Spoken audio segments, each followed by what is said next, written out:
కృష్ణుడు ఎవరు చింతించవద్దు, ఉత్తర గర్భానికి నేను రక్షణగా ఉంటానని అప్పుడు చెప్పాను, ఇప్పుడు చెప్తున్నాను. ఉత్తర కుమారుడు మృతుడు కాదు, నేను ఆయుష్నిస్తున్నాను. గర్భంతో ఉన్న అభిమన్యుని భార్య ఉత్తర ప్రసవానికి సిద్ధంగా ఉంది. ప్రసూతి గృహంలో ఉత్తర ప్రసవ వేదన పడుతుంది. ఇంతలో దాసీలు బయటకు వచ్చి ఉత్తరకు పుత్రుడు జన్మించాడనే శుభవార్త చెప్పిన మరుక్షణమే మరొక దుర్వార్త కూడా వినాల్సి వచ్చింది. పుట్టిన బిడ్డ గర్భంలోనే మృతి చెంది జన్మించడం తెలిసింది. అందరూ దుఃఖసారంలో మునిగిపోయారు. వెంటనే కృష్ణుడు సాత్యకిని వెంట పెట్టుకుని ప్రసూతి గృహానికి వెళ్ళాడు. కృష్ణుని చూడగానే కుంతీదేవి, సుభద్రాదేవి ఉత్తర పెద్ద ఎత్తున ఏడవడం మొదలు పెట్టారు. కుంతీదేవి, కృష్ణ మాకు నీవే దిక్కు, నీ మేనల్లుడు అభిమన్యునికి మృత శిశువు జన్మించాడు. ఆనాడు క్రూరుడైన అశ్వత్థామ ప్రయోగించిన బ్రహ్మ శిరోమానక అస్త్రం శక్తి వలన నేడు ఇలాంటి ఉపద్రవం జరిగింది. కృష్ణ, ఆనాడు నీవిచ్చిన మాట గుర్తు తెచ్చుకో. ఉత్తర గర్భాన్ని నేను రక్షిస్తానన్నావు, ఉత్తర కడుపులోని బిడ్డలను కాపాడుతానని వరమిచ్చావు.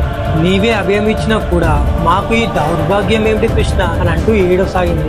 ఉత్తర దీన వదనంతో కృష్ణుని నమస్కరిస్తూ, దేవాది దేవ, యుద్ధంలో నీవు తోడుండగా కూడా నా భర్తను కోల్పోయాను. ఆనాడే సహగమనం చేయాల్సింది, కానీ కడుపులో ఉన్న బిడ్డ కోసం ఆగిపోయాను.